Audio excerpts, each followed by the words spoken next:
نحمده ونصلي ونسلم على رسوله الكريم اما بعد فاعوذ بالله من الشيطان الرجيم بسم الله الرحمن الرحيم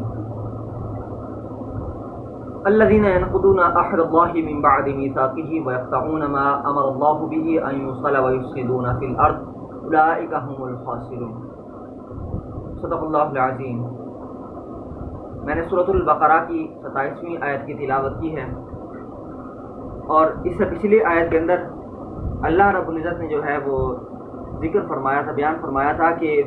بے شک اللہ اس بات سے نہیں رکتا کہ وہ مثال بیان کرے کسی مچھر کی یا اس سے بھی حقیر چیز کی۔ تو مثال سمجھانے کے لیے اللہ رب العزت نے جو آیات بیان فرمائی وہ اس وجہ سے بیان فرمائی تاکہ لوگوں کے ذہن میں جو وہ آیات ہیں، وہ ان کا جو حکم ہے وہ آسانی سے بیٹھ جائے کہ اللہ رب العزت کی جو منشا ہے وہ اس کلام سے کیا ہے۔ پھر اللہ نے فرمایا کہ بس وہ لوگ جو ایمان والے ہیں بس وہ جانتے ہیں کہ یہ اللہ کی طرف سے حق ہے، اور جو کافر ہیں وہ کہتے ہیں کہ اللہ کا ان آیات ان مثالوں کے ساتھ کیا ارادہ ہے۔ اللہ نے فرمایا کہ اللہ ان آیات کے ساتھ جو ہے وہ بہت سے لوگوں کو گمراہ کرتا ہے اور بہت سے لوگوں کو ہدایت دیتا ہے۔ گمراہ کن لوگوں کو کرتا ہے کہ جو لوگ ہدایت نہیں چاہتے، یعنی جو نبی کریم علیہ الصلوۃ والسلام کا انکار کرنے والے ہیں، نبیوں کا انکار کرنے والے ہیں، شرک کرنے والے ہیں، بت پرستی کرنے والے ہیں اور تکبر کرنے والے ہیں زمین کے اندر، اللہ ان لوگوں کو ہدایت نہیں دیتا۔ اور اس کے علاوہ وہ لوگ جو قرآن مجید کی غلط تعویلیں نکالتے ہیں، غلط تعویلات نکال کر جو ہے وہ دوسرے لوگوں کو بھی گمراہ کرتے ہیں، تو اللہ نے فرمایا کہ اللہ ان لوگوں کو گمراہ کرتا ہے اس قرآن کے ساتھ، ویادی بھی کثیرہ، اور اللہ ہدایت دیتا ہے بہت سے لوگوں کو، یعنی جو قرآن مجید کی جو منشا ہے رضا الہی چاہنے کے لیے جو قرآن مجید پڑھتے ہیں، تو اللہ فرماتا ہے کہ ان لوگوں کو جو ہے ہدایت دیتا ہے۔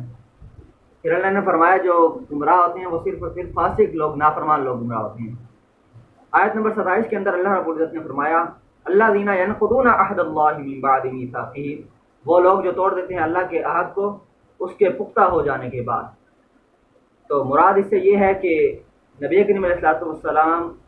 کی بعثت سے قبل جو یہود و نصارہ کے پاس کتابیں تھیں، تورات اور انجیل، اللہ رب العزت نے ان کتابوں کے اندر یہود و نصارہ سے وعدہ لیا تھا کہ جب نبی کریم علیہ الصلوۃ والسلام کی آمد ہوگی تو نبی کریم علیہ الصلوۃ والسلام پر وہ ایمان لائیں گے، لیکن یہود و نصارہ نے ایسا نہیں کیا۔ اس کے برعکس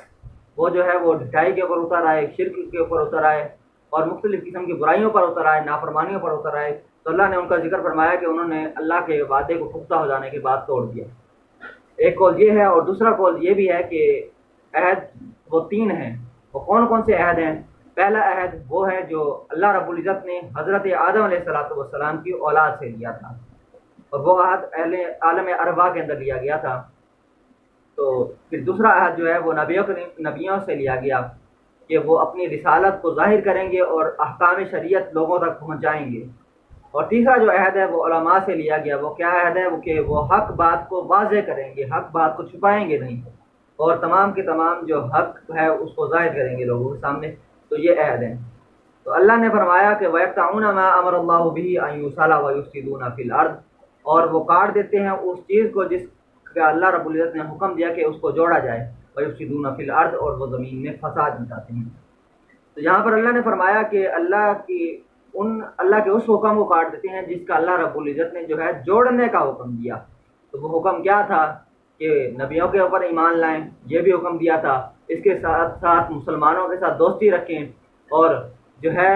رشتہ داروں کے ساتھ صلہ رحمی والا سلوک کریں، اور مختلف قسم کے جو عہد ہیں، مختلف قسم کے جو حکم ہیں جو انسان کی بھلائی کے لیے ہیں، اللہ رب العزت نے وہ حکم دیے۔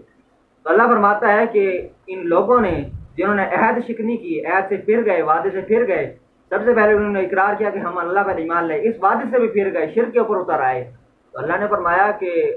اس چیز کا اللہ نے حکم دیا اس چیز کو کاٹ دیتے ہیں کہ اس چیز کو جوڑا جائے، لیکن اس چیز کو وہ کاٹ دیتے ہیں۔ تو اللہ نے فرمایا وَيُفْسِدُونَ فِي الْأَرْضِ، اور وہ زمین میں فساد مچاتے ہیں۔ تو جب وہ اللہ کے حکم کو کاٹ دیتے ہیں، اللہ کی نافرمانی کرتے ہیں، اور جن چیزوں کو اللہ رب العزت نے کرنے کا حکم دیا ان سے رک جاتے ہیں، اور جن چیزوں سے منع کیا وہ کام کرنا شروع کر دیتے ہیں، تو اللہ نے فرمایا کہ وہ لوگ زمین میں فساد مچاتے ہیں۔ اولئک هم الخاسرون، پھر اللہ نے فرمایا کہ یہی لوگ خسارہ اٹھانے والے ہیں